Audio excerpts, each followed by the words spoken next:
Hello, welcome to AP Daily Practice Session. My name is Dan Bonarigo. I'm from Riverside Brookfield High School in Riverside, Illinois. And in this practice session, we are going to be going over the Create Performance task, and we are going to be going through sample written response prompts and sample responses.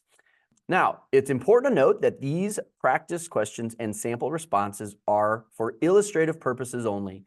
Scoring guidelines for the Create Performance task, written response prompts will be unique every year and are not provided in advance. So these are just some samples of what written response prompts and some sample responses to those prompts might look like. So this is going to help you to prepare for the AP test, but remember, you will have different prompts than these.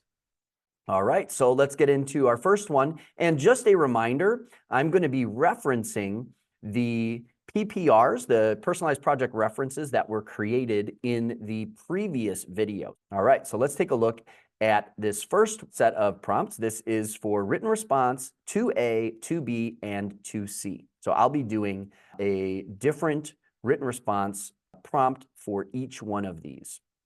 So, okay, written response 2A. This prompt will be related to algorithm development. All right, so let's read our prompt. Consider the first conditional statement included in the procedure section of your personalized project reference. Remember, the personalized project reference is the only thing that you will have access to on exam day. You will not have access to your entire program code. All right, let's keep going. Describe a condition that will cause the body of this conditional statement to execute and describe the result of the statement's execution in the context of the program.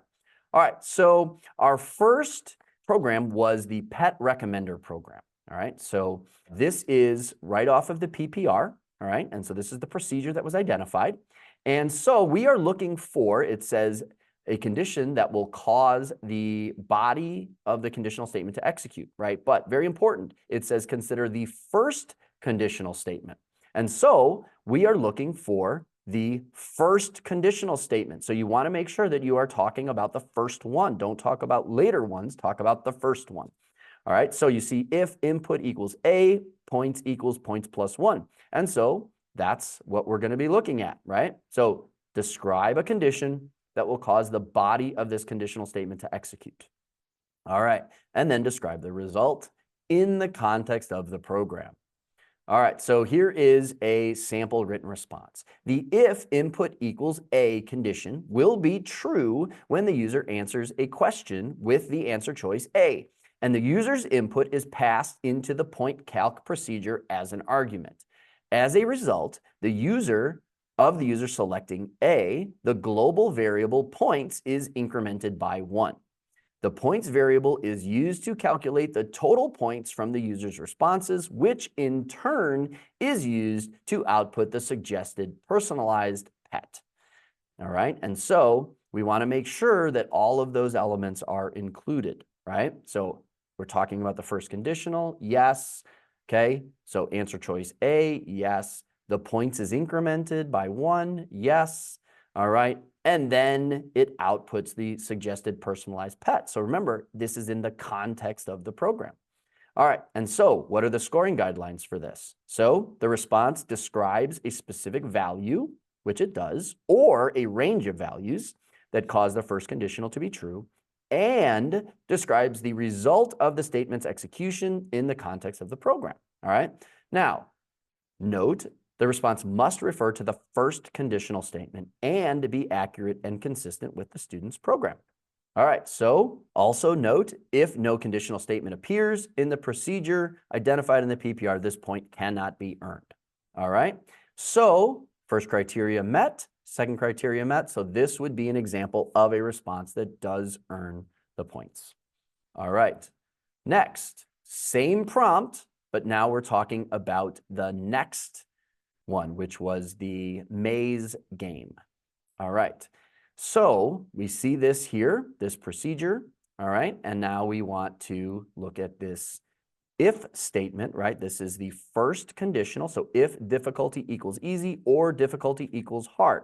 All right, and so now let's look at the written response. The if difficulty equals easy or difficulty equals hard condition will be true when the variable difficulty is set to either easy or hard, which will then execute either of the conditions inside the conditional statement. Depending on which is selected, easy or hard, the diff variable will be set to either 1 for easy or 2 for hard, which will determine the speed at which the character respawns, whether there will be a boss fight, and how much health the boss has. And so this is a correct description of what is going on in there, right? So we want to make sure that they have talked about what condition, okay, and correctly describe what happens if that is true, and then the context of the program, right? And so have these scoring criteria been met? Yes, I would say they have. And so this would be an example of a response that earns the point. All right, same prompt, third one. All right, so function dragon. All right, so now we're looking at the first conditional, if dragon health equals 3. All right, so it says the if dragon health equals 3 condition will be true when the variable dragon health is set to 3, which will then check if dragon health is equal to 2, 1, or 0. The result of the body of the conditional statement executing determines which image and sound to play within a game depending on how much health the dragon has left during a battle. So, have we met these scoring criteria? Well, it looks good, but the key here is if dragon health equals 3, what is inside of that? Well, there's actually nothing there, right? And so they say, which will then check if it is equal to 2, 1, or 0. And then they tried to talk about what happens in the rest of this else if, but they're not actually talking about what's going to be executed when dragon health is 3. And so, okay, they have not correctly described the result of the statement's execution in the context of the program. And so this would not earn the credit for this response. All right, let's move on to written response 2B. This prompt will be related to errors and testing. All right, so here's the prompt. Consider the procedure identified in part I of the procedure section of your personalized project reference. Describe a call to the procedure and explain what behavior this call can be used to test in your program. All right, so we're looking for the procedure that has been identified. So if you have not identified a procedure in the PPR, you can definitely not earn this point. All right, and then we're describing a call to the procedure. All right, so here is the procedure from the personalized pet recommender. All right, and so here is the response. One call is point calc A, and another call is point calc D, where the user has entered A as an answer to a question and entered D as an answer to another question. These calls can be used to see if the appropriate number of points is added, and a personalized pet will be recommended that corresponds to the answer. So they've specifically talked about a call. They actually have 2 calls here. And then the testing is that it has an appropriate number of points is added. And then, of course, a personalized pet will be recommended that corresponds. So here are the scoring guidelines. They've described a call with arguments. So important to note, it has to have arguments. So that means if they did not have an explicit parameter in their procedure, then they cannot earn this point because then they cannot describe a call with arguments. And then number 2 explains the behavior that the call can test as a part of a testing strategy. Okay, so note, if no procedure with explicit parameter is defined, this point cannot be earned.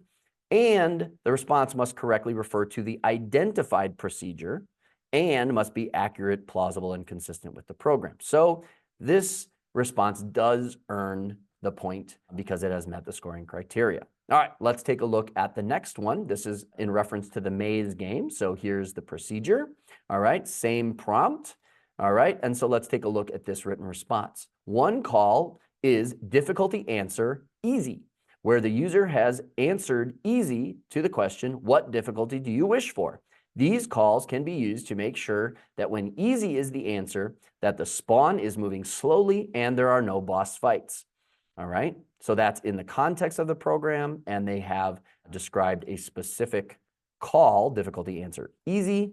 And so Let's go ahead and look at the scoring criteria once again. Describes a call with an argument, yes, and explain the behavior that call can test as a part of the testing strategy. And so this response has met those scoring criteria. All right, now the third one, and this is for the Choose Your Own Adventure game once again. All right, so now remember here, this one did not have an explicit parameter. And so the user has written something here, but because there is no explicit parameter, we cannot actually describe a call with an argument. And so that means that the first scoring criteria will not be met because there is no explicit parameter. All right, let's go on to the last section, written response 2C. All right, so written response 2C. This prompt will be related to data and procedural abstraction. All right, so let's take a look at the prompt. Consider the list identified in the list section of your personalized project reference. Describe how your program could be written without the use of a list.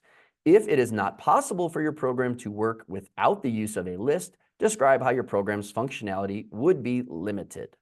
All right, so we're using the list that is identified, okay? And we're describing how the program could be written without the use of a list, or describing how the program's functionality would be limited without the use of a list.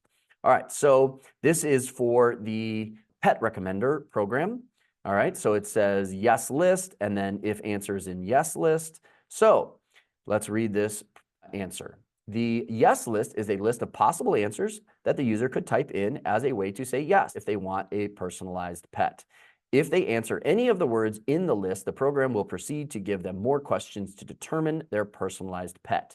If the list were not used, I could have used a bunch of different if-else statements with all of the different ways to answer yes, or I could have only allowed one way to answer yes. All right, so have they met the scoring criteria?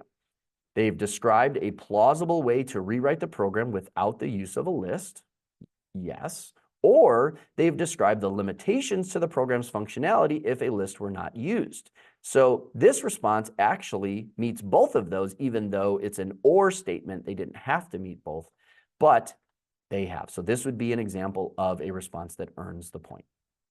All right, let's go on to the next one. Same prompt, but now we are looking at the maze game. All right, and so let's read this. The water hit list is a list of objects that when they are touched, the water will stop moving.